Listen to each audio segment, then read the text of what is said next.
How's it going? Welcome to my next video.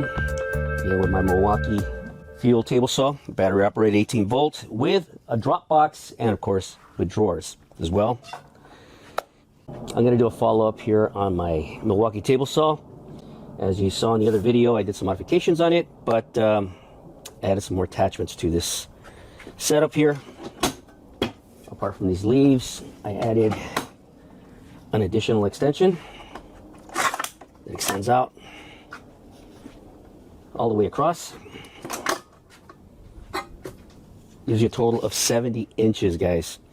So the reason for this madness here is, as you notice that where is it? Here it is.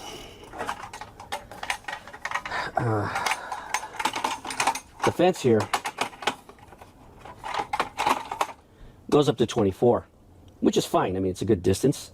But what if I wanted to extend it just a little bit more? Well, guys, I just couldn't wait. I wanted to share this moment with you. I did some more modifications today. It's still Sunday, and it's around 8:15 in the evening. I actually have my big light out there, and of course my Milwaukee table saw. So I did some more modifications to the table saw.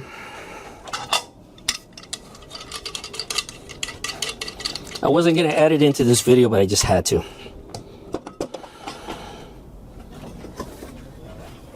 Anyways.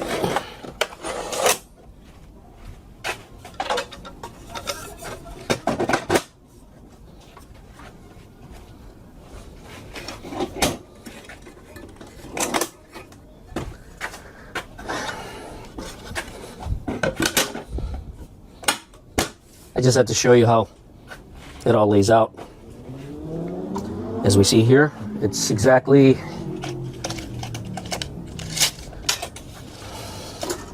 73 inches.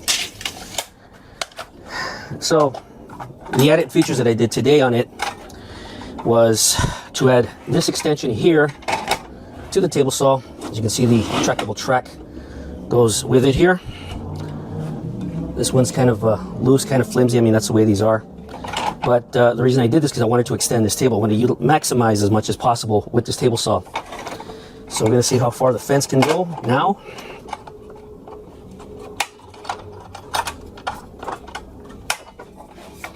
Okay. And we have a total of 35 inches, guys. 35 inches.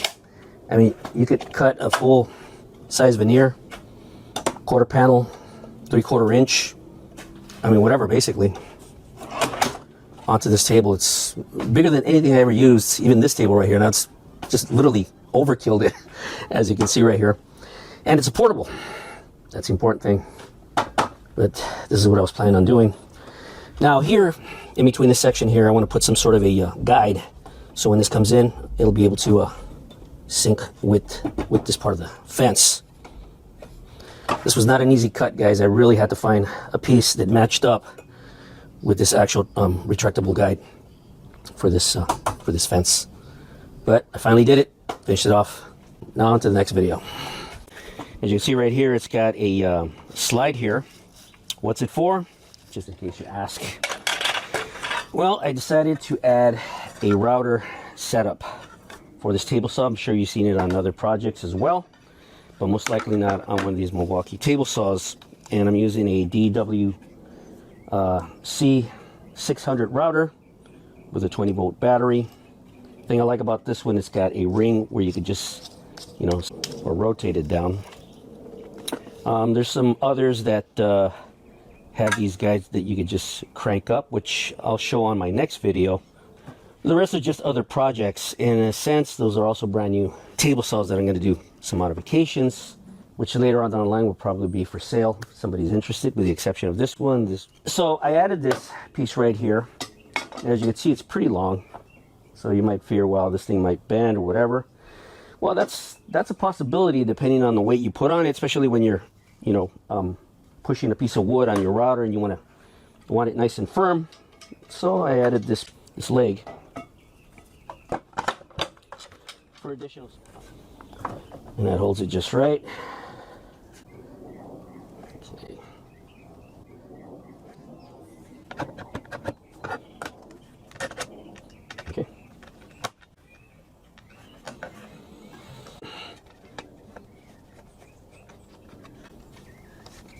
All you have to do is move the ring, and it just perfectly. In addition to that, if you want to remove the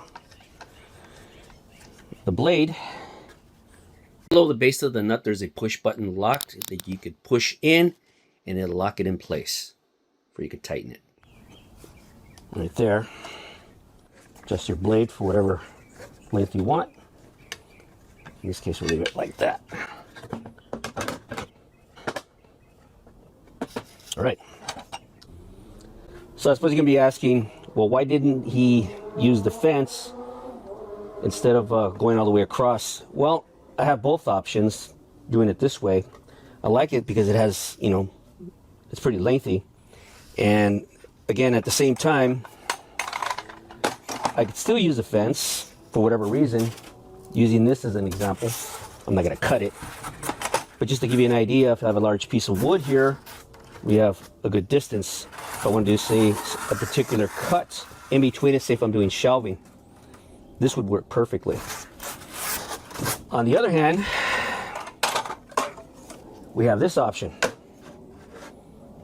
which if you're doing drawers, this will definitely work. Plus, it's got a slide here where you could add a gauge, and you can do some precision cutting with it, so you can use it either way on this. So there you go. That's why I did it. This is the original slide that comes with the table saw. I had to cut it roughly about 3 inches to accommodate this piece here, because there's a limitation. And of course, if you're going to cut a piece of wood, you want it to go past the blade. So that's why I did this. So the only drawback of these table saws is they're battery operated, as you all know, 18 volts. And a lot of times, of course, you have to buy the original batteries, because supposedly they last a little bit longer. They give you maybe 35 minutes depending on the wood. So what to do? You either buy a actual Milwaukee battery, or you could buy 4 of these 12 amp batteries, 18 volt, which is the equivalent of the bigger battery that Milwaukee carries, which would probably cost you close to $200 for one battery, where in this case you can get 4 of these batteries for that price. Good deal. Now I know some of you are concerned, well, does it overheat? It's a possibility, depending on the age of the battery. These are brand new batteries. I just purchased these, and they work fantastic. But if you run out of these batteries while you're doing these, but rule of thumb, you'd be charging the batteries you take out while you're using the other ones as you're working, depending on what you're doing. And of course, the time frame on there's either 25 to 50 minutes, close to an hour with 2 batteries. So other options is get an adapter. If you have some DeWalt batteries out there, attach these. I had no issues with it. It didn't overheat. So, and this is an original DeWalt battery. This is a 5 amp, but I had no problems with this. I'm mostly a DeWalt guy. I mean, I like DeWalt tools, but Milwaukee's been coming up with some very interesting products now, and it's very competitive with DeWalt, and this is one of the reasons why I bought this. But I like this setup because it's very compact, and I could put it underneath my workbench, and it's just completely out of the way. The more attachments that you put on this table saw is the more stuff you're gonna have to store. So it's pretty compact. There's not much of a difference as far as width and depth on it. The height of the table saw is roughly about I'd say about 32 inches in height. I could bring it up to standard table saw if I wanted to, but well, I wouldn't be able to fit it under my shop workbench if I do that. So this is fine for me. It's portable. I could still take it apart and pull it out if I want. Put it in my truck, haul it, no issues. So you don't have to carry the full bulk of the of this table saw, because it does add up. You have some stuff in here. You have tools. Yeah, it's gonna be heavy. So it's in 2 pieces. I can just put it in my truck, and that's it. Anyways, that's about it for now. I got another video coming up pretty soon, but on this next video, I'm going to show step by step how I put this table saw together. And that will be with another table saw, not this one, because I didn't actually do actual video for this one. But the next ones, my other 2 table saws, you will see more details on how to build one of these. Thanks again. Thanks for watching. If you stayed this long, please leave a like, comment, and of course subscribe to my page for more content. Thank you for watching. Until next time.